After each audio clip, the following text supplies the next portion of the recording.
You ever wonder what they do with all the stuff you dig up for them? That's not my job. No, but you never wonder? No, it's the CIA.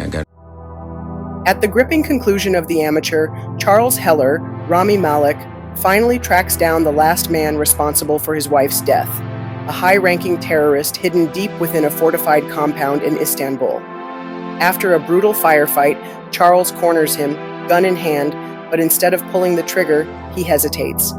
Throughout the film, Charles has transformed from a desk-bound cryptographer into a relentless vigilante, but in this moment, he realizes vengeance won't bring back his wife.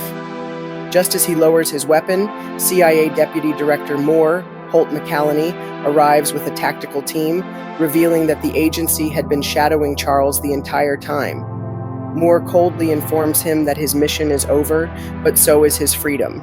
The agency can't allow a rogue operative to walk away, no matter how justified his actions were.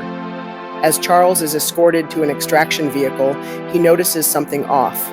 His captors aren't CIA operatives, but mercenaries.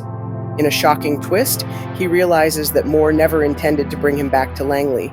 Instead, he's being handed over to a foreign power, possibly to be silenced for what he's uncovered. With seconds to act, Charles breaks free, using the very training the CIA reluctantly gave him to fight his way out.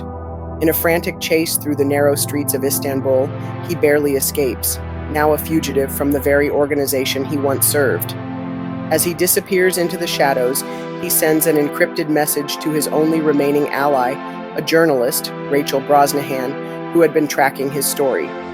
The message contains classified evidence proving the agency's hidden involvement in the events leading to his wife's murder, hinting that her death may not have been collateral damage, but something much worse. The film ends on a haunting note as the journalist receives Charles's message, her eyes widening in shock.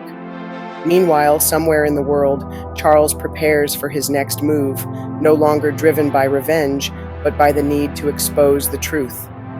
The Amateur closes with the uneasy feeling that while Charles may have won this battle, a much larger war is just beginning. His transformation from grieving husband to rogue operative is now complete, setting up the perfect foundation for a sequel, one where Charles isn't just fighting for personal vengeance, but against the very system that betrayed him.